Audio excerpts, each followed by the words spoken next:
Boa tarde, pessoal. Hoje nós vamos resolver o exercício 12.13, da sexta edição do Moran Chapin. Então, o enunciado traz o seguinte: como mostra a figura, uma mistura de gases ideais em um conjunto pistão-cilindro tem uma análise molar de 30% de dióxido de carbono e 70% de nitrogênio. A mistura é resfriada a pressão constante de 425 para 325 Kelvin. Admitindo calores específicos constantes, estimados a 375 Kelvin, determine a transferência de calor e o trabalho, cada qual em kJ por quilograma de mistura. Então, a ideia do exercício é calcular o trabalho e o calor, certo? Então, é dado uma certa porcentagem do CO2 e do nitrogênio. Então, agora nós vamos reproduzir aqui a resolução do exercício. Então, ó, o que é dado no exercício? Porcentagem de cada componente, que vai ser uma pressão constante, e ele vai ser um resfriamento. Então, no estado inicial, temos a temperatura de 425 Kelvin, e no estado final, 325 Kelvin, certo? Então, quais são as considerações que a gente vai utilizar aqui? É um sistema fechado, a pressão é constante, e o calor específico constante a 375 Kelvin. Notem que 375 Kelvin é a temperatura média das duas temperaturas aqui, certo? Então, com essa informação, nós vamos anotar o calor específico, certo? Então, na tabela A20, a 375, a gente consegue encontrar que o calor específico do CO2 é 0,917 kJ por quilograma Kelvin, e o calor específico do nitrogênio é 1,0425 kJ por quilograma Kelvin. Então, enunciado, o que a gente pede? Transferência de calor, ou seja, o calor que vai estar trocando ali, né? E a unidade é kJ por quilograma. Então, a gente pode pedir ou só sem a massa, né? Ou com a massa no sistema aqui, porque poderia ser em kJ aqui só também. E o trabalho do exercício. Então, o que acontece? Nesse caso, é dado uma certa porcentagem de cada um desses componentes. Então, nós temos 30% de CO2 e 70% de nitrogênio, né? Então, o que a gente tem que fazer? Uma análise molar. Porque quando a gente faz análise molar, nós vamos descobrir qual que é a fração máxima desses componentes que a gente vai utilizar, tá? Como que é feito isso? Pegamos na tabela A1 qual é a massa molar de cada componente, certo? Do CO2 é 44,01 e do nitrogênio 28,01, esse valor é tabelado. Então, a gente multiplica o número de mols vezes essa massa molar, nós vamos ter a massa do componente, certo? Que é, no caso do CO2 deu 13,203 e a do nitrogênio deu 19,602. Quando a gente soma essas duas massas, então a gente tem a massa total da mistura. Então, para a gente descobrir a fração mássica, é a massa do componente pela massa total.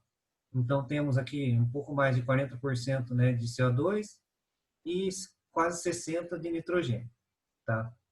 Então, o que nós vamos ter que descobrir? Qual que é o calor específico da mistura? Então, como que é feito isso? O calor específico do componente pela sua fração máxima. Por isso que a gente encontrou aqui em cima, né, o calor específico de cada um desses componentes aqui. Ah, mas por que nós vamos ter que encontrar o calor específico da mistura? Porque, para calor específico constante, a variação de entalpia, né, da base máxima aqui, é igual ao calor específico vezes a diferença de temperatura. Então, quando a gente encontra esse calor específico da mistura, a diferença de temperatura, nós vamos ter a variação de entalpia, certo? Que ela já vai surgir aqui daqui a pouco. Então, qual o próximo passo? Aplicar o balanço de energia. Então, nós vamos pegar a primeira lei da termodinâmica, certo? Que o que nos traz a variação de energia interna é igual ao calor menos trabalho. Tá. Variação de energia interna. Massa vezes a variação do ponto 2 menos o ponto 1 igual calor menos trabalho. Aqui, né, essa equação é a mesma, mas a única forma que eu manipulei aqui, qual que é a fórmula do trabalho? A gente sabe que o trabalho é uma integral, né, do PDV. Então, nesse caso, como a pressão é constante, ela sai para fora da integral, então fica nada mais do que uma variação de volume, certo? Que foi trabalhada aqui. E o que foi feito agora? Com a massa aqui, o que acontece? Surge, né, nessa fórmula aqui, ó, o calor é igual ao m ponto, né, a massa, a energia interna do ponto 2 menos do ponto 1, mais a massa, pressão, volume no ponto 2, volume no ponto 1, aqui é o volume específico. Só que, se a gente for lembrar, né, da definição, o que é a entalpia, que é uma propriedade que a gente utiliza? Nada mais é do que a energia interna mais a pressão vezes o volume. Então, a gente pode falar que o calor é igual à massa vezes a variação de entalpia do ponto 2 menos do ponto 1. E com essa equação aqui, a gente chega exatamente que quando temos para calor específico constante, a variação de entalpia é o calor específico vezes a diferença de temperatura. Então, o calor específico da mistura a gente anotou, né? A gente calculou lá em cima, só colocar a diferença de temperatura aqui. Então, quando a gente faz isso, nós vamos encontrar que o calor, né? A transferência de calor deu menos 99, praticamente 20 kJ por quilograma aqui, certo?